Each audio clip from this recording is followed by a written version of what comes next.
न तुझे कुरान पढ़ना आता है और ना तू कुरान पर अमल करने की कोशिश करता है।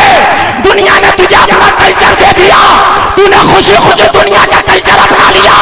अरे दुनिया का कल्चर कैसा भी था, मगर तेरे मुस्तफा का कल्चर तो पूरी दुनिया के कल्चर से लाजवाब था। तुझे दुनिया के तरीके को ठोकर मार के मुस्तफा के तरीके को गले लगाना चाहिए था। वाह वाह, बहुत अच्छा। किसी के तरीके में मुकम्मल जिंदगी नहीं है, अगर मुकम्मल जिंदगी है तो मुस्तफा के तरीके में है। ए लोगों, मुकम्मल अगर जिंदगी है तो मुस्तफा के तरीके में है। नारे तकबीर, नारे रिसालत, मसलके आला हजरत अल्लामा मुफ्ती नवैद रजा साहब किबला मुंबई।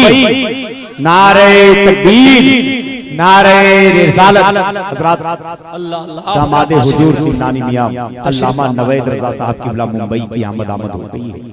आपसे गुजारिश करूं कि आप इत्मीनान और सुकून का माहौल बनाएं। मुफक्किर इस्लाम हजरत अल्लामा नवैद मियां साहब किबला की आमद हुई, आपने इस्तकबाल किया, तशरीफ रखे, अपनी अपनी जगह बिल्कुल बैठ जाए, बिल्कुल ऐसी बैठ जाए जैसे आप उठे थे इस्तकबाल के लिए। माशाअल्लाह, बिल्कुल बहुत जल्दी बैठ जाइए। ऑपरेटर साहब आवाज आपने कम कर दिया। अल्लाह अल्लाह बैठ जाइए, हाथ उठा के बोलिए सुभान अल्लाह। अल्लाह अल्लाह। तेरा हथियार जो कुरान है, तुझे उसे अपनाना पड़ेगा। मुसलमानों कान खोल के सुनो, जब तक कुरान को तुमने सीने से लगा के अपनी जिंदगी का रहनुमा उसे बनाया था, जब तक पूरी दुनिया तुम्हारे पीछे थी। और जब तुमने कुरान को ताकों में रख के और दुनिया के कल्चर को अपनाया है, तो अब दुनिया तुम्हारे आगे है, तुम दुनिया के पीछे हो। वाह वाह, हकीकत बता रहे हैं, हम हकीकत बता रहे हैं। तुम सोच रहे हो कि बिजनेसमैन बन जाऊं बहुत बड़ा तो मैं कामयाब हो जाऊंगा, नहीं। आप सोच रहे हो बहुत बड़ा कोई नेता बन जाओ कामयाब हो जाऊंगा, नहीं। तुम्हारी कामयाबी ही इसी में है। जितना ईमान तुम्हारा मजबूत होगा, इतने ही तुम कामयाब नजर आओगे। तुम्हारी कामयाबी इसके अलावा और किसी चीज में है ही ना। मुसलमान तो अपने आप को यजीद भी कहता था, मगर मोमिन कामिल ना था। जो कीजिए, मुसलमान कहता था अपने आप को, दाढ़ी भी थी, टोपी भी लगाता था, नमाज भी पढ़ता था, लेकिन मोमिने कामिल ना था, फासिक और फाजिर था। खुद साख्ता हुकूमत का बादशाह भी बन बैठा था, लेकिन आज उसका नामो निशान तक बाकी नहीं है।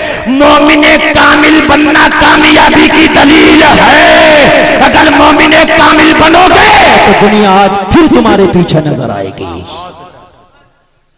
लेकिन आज हैरत की बात यह है कि मुसलमान को कुरान पढ़ना नहीं आता। सही। कितना मुसलमान कुरान पढ़ता होगा? मेरी जहां तक नॉलेज मैं बता रहा हूं, 20% मुसलमान कुरान पढ़ता होगा। और 20 में भी ये उलमा बैठे हैं, ये मेरी इस्लाह कर दें अगर मैं गलत बोल रहा हूं तो। 5% मुसलमान ऐसा होगा जो कुरान शरीफ सही पढ़ता होगा, कवाइद और मखारिज से। जी सच है। अगर ना तो इस तरीके से कुरान पढ़ता है कि सुनने में ऐसी तकलीफ होती है कि जैसे किसी के हाथ पैर तोड़ रहा हो। हकीकत बता रहे हैं, देखिए कुरान अरबी में है, अरबी में, और अरबी जबान जब तक कि सीखी ना जाए, उसके मखारिज जब तक कि सीखे ना जाए, अरबी जबान आपको नहीं आ सकती, नहीं आ सकती। मैंने देखा कि 70 साल का हो गया, लेकिन सुबहान रब्बियल अजीम ही पढ़ रहा है, सुबहान रब्बियल अजीम ना कह पाया। अरे बड़े अफसोस की बात है। मेरी बात सुन रहे हैं कि नहीं सुन रहे हैं आप? मैं दिल का दर्द रख रहा हूं। तकरीर तो मेरे बाद खतीबुल हिंद हजरत अल्लामा सैयद अमीनुल कादरी साहब क़िबला की आप सुनेंगे, लेकिन कुछ दिल का दर्द है। दिल के फफूले जल उठे सीने के दाग से, इस घर को आग लग गई घर के चिराग से। अल्लाह अल्लाह। मुझे रामातार से कोई टेंशन नहीं, ना मुझे उससे कोई शिकायत है, मुझे ओम प्रकाश से ना कोई शिकायत ना कोई टेंशन। मुझे शिकायत तो अब्दुल्ला से है, सही सही। मुझे शिकायत तो अब्दुल जब्बार से है। अगर रामातार की बेटी बेपर्दा घूम रही है, मुझे उससे शिकायत नहीं, लेकिन तेरे लिए तो फातिमा ज़हरा बहुत बेहतर आइडियल है, फिर तेरी बेटी क्यों बेपर्दा घूम रही है? सही सही, हक है भाई। उनमें कोई फातिमा जैसा आइडियल नहीं, मगर तेरे पास तो फातिमा जैसा आइडियल है, फिर तेरी बेटी क्यों बेपर्दा है? बताइए मुझे। 70 साल का हो गया, सुभान रब्बियल अज़ीम। कुरान 15 साल का था जब भी नहीं आता था, 30 साल का हो गया तब भी नहीं आता, 50 साल का हो गया तब भी नहीं आता, 60 और 70 का हो गया, गोर में पैर लटकने लगे, कुरान जब भी नहीं आता। मैंने कहा भाई क्यों नहीं आता? कह रहा मौलाना मेरी जबान नहीं लौटती, मेरी जबान लड़खड़ाती है। मैंने कहा बहुत अफसोस की बात है। एक मिसाल आपको दूं, मैंने देखा आज के माशरे में एक शख्स वो है जो ना हिंदी जानता है ना इंग्लिश जानता है, लेकिन टच स्क्रीन मोबाइल इतना बड़ा खूब चलाता है, व्हाट्सएप भी चलाता है, फेसबुक भी चलाता है। अरे झूठ तो नहीं बोल रहा हूं मैं, बताइए नहीं बोल रहा हूं ना?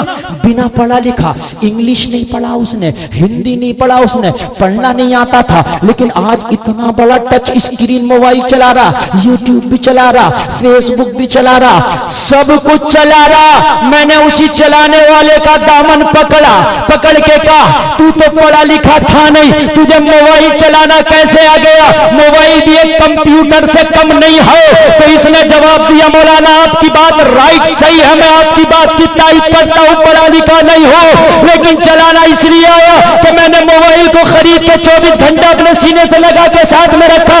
रात को सोता था टिप टिप करता रहता था, सुबह को जागता था टिप टिप करता रहता था, दोपहर को जब उठता था टिप टिप करता रहता था, कभी गलत फंक्शन में जाता था, फिर स्वीट फंक्शन में आ जाता था।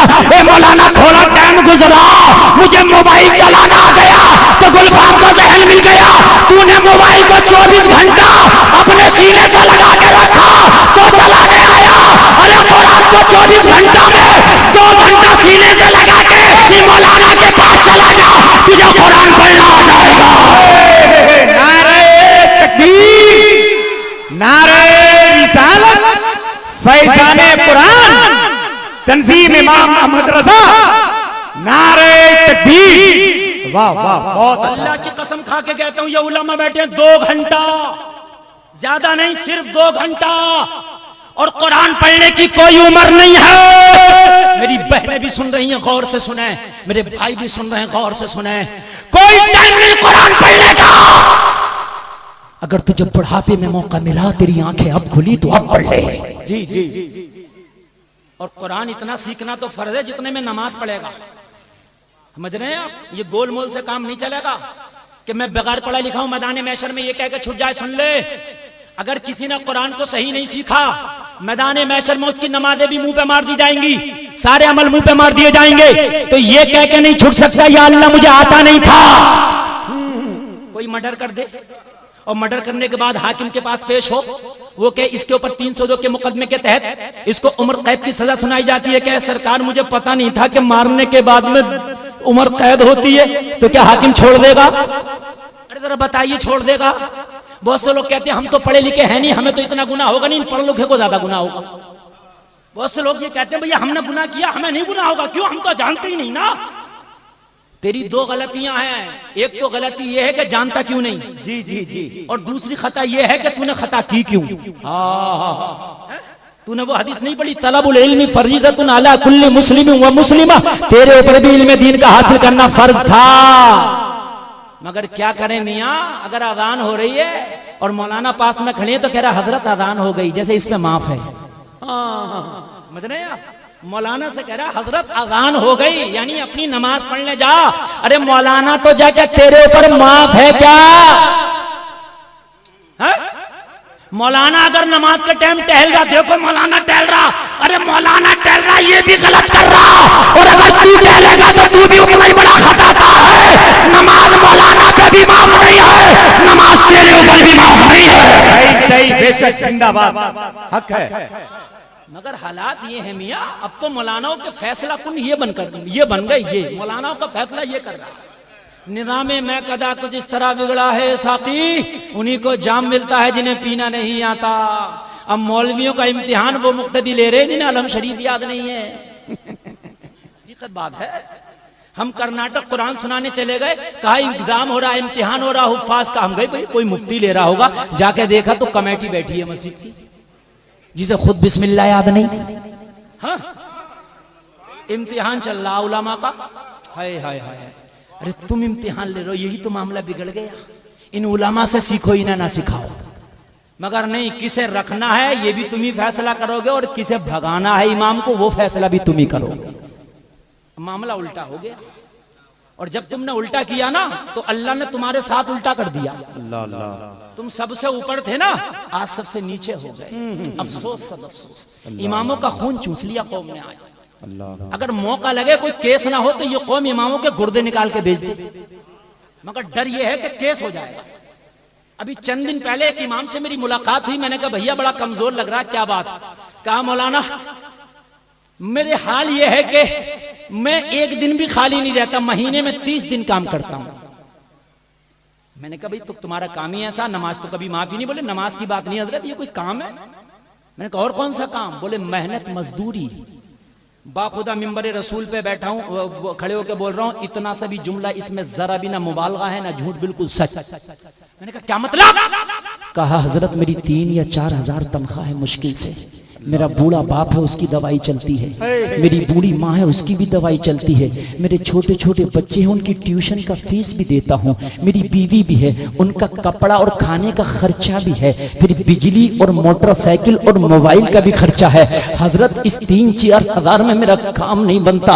मैंने कई मरतबा कहा है कि मेरी तनख्वाह बढ़ा दो, नहीं बढ़ाते, लेकिन गांव वालों ने मेरे साथ एक काम ये किया है कि जब उनके खेत में कोई काम होता है, गेहूं कटता है, धान लगता है, तो मुझे मजदूरी और दिहाड़ी पे लेकर जाते हैं। मैं अपने मुक्तदियों की मजदूरी और दिहाड़ी करता हूँ। मेरा दिल जब फट गया, जब मुझे अफसोस हुआ, उसने जब ये जुमला बोला, हजरत 350 रुपया की दहाड़ी चलती है, सबको 350 मिलता है, मुझे मेरे मुक्तदी 300 रुपया देते हैं। मैंने कहा 50 किस लिए कम देते हैं? कहा बीच में मैं जोहर की नमाज पढ़ाने आता हूँ इसलिए मुझे 50 रुपया कम देते हैं।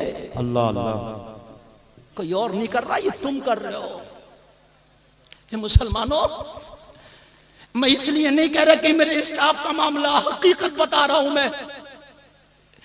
आज जो दीन से दूरी है, वजह यह है कि तुम इमामों की सही खिदमत नहीं कर पा रहे हो, तो इमाम तुम्हारी खिदमत नहीं कर पा रहे हैं। बेशक सच है। वो ट्यूशन पढ़ाएंगे कहीं बेचारे, कोई सिलाई का काम करेगा, कोई कढ़ाई का काम करेगा। क्यों? इसलिए कि उनको भी अपना पेट भरना, चोरी कर नहीं सकते, डांका डाल नहीं सकते। तनख्वाह मुकम्मल करी यहाँ इमाम की मुकम्मल, और तनख्वाह मुकम्मल करके के हजरात अब एक काम कीजिए, हमने जिंदगी में कुरान नहीं पढ़ा, अब ईशा के बाद 1 घंटे का टाइम निकाल के हमें कुरान पढ़ाया कीजिए। सुभान अल्लाह। बहुत अच्छा पैगाम हज़रत, 1 घंटा बहुत अच्छा पैगाम हज़रत। अल्लाह की कसम, 1 हक है भाई, हक है। इनकी तू तनख्वाह बढ़ा, तनख्वाह में इजाफा कर दे, या फजर के बाद इमाम का 1-2 घंटा टाइम निकाल ले। महल्ले के जितने भी बूढ़े हैं, 60 साल के, 70 साल के, 50 साल का, 30 साल का, 35 साल का, 40 साल का, वो सब अपनी अपनी टोली बना ले, और टोली बनाने के बाद में बट जाए। कुछ फजर के बाद पढ़ लिया करे, कुछ ईशा के बाद पढ़ लिया करे। 5-6 महीना गुजरेगा तो सारे नमाजी कुरान पढ़ने वाले बन जाएंगे। वाह वाह वाह वाह, नारे तकबीर, नारे रिसालत, पैगामे इस्लाम। बहुत। लेकिन हम, काश दिल रोता है, हमें इनका दर्द नहीं, हमें इनकी जरा बराबर भी तकलीफ नहीं। हम सोचते नहीं, ए मुसलमानों, यही वजह है कि आज तुम पर दूसरे गालिब होते नजर आ रहे हैं। तुमने अपने सरदारों को नीचे गिरा दिया, तो अल्लाह ने तुम्हें दूसरी कौमों की नजरों में नीचे गिरा दिया। जब तुम्हारे सरदार आला रहते, जब तुम्हारे सरदार आला रहते, तो वो कौम भी आला रहती। जो औरत अपने शोहर को जूती के नीचे रखती है, वो गुलाम की बीवी होती है। जो औरत अपने शोहर का सर का ताज बना के रखती है, वो बादशाह की बीवी होती है। क्या नुस्खा है भाई? बहुत समझ रहे हैं कि नहीं समझ रहे हैं जुमला? हाँ हाँ हाँ। इंसल्ट इसमें मर्द की नहीं है, बेइज्जती मर्द की नहीं है, औरत की है।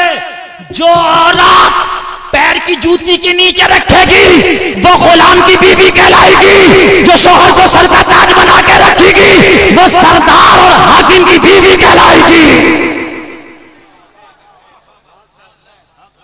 अच्छा जो कौम अपने इमामों को सर का ताज बना के रखेगी वो सरदारों की रियाया कहलाएगी, इमामों की कौम कहलाएगी। और जो कौम अपने इमाम को गुलाम बन के रखेगी वो गुलाम की भी गुलाम कहलाएगी,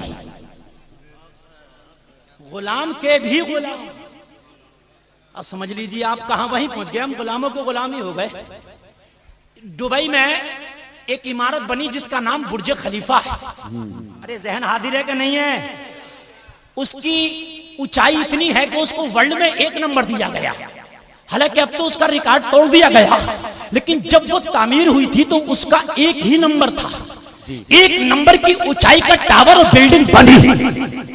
अफसोस की बात यह है कि उसमें 300 इंजीनियरों ने काम किया। 300 इंजीनियर उसका नक्शा बनाने वाले और उसका ढांचा खड़े करने वाले थे।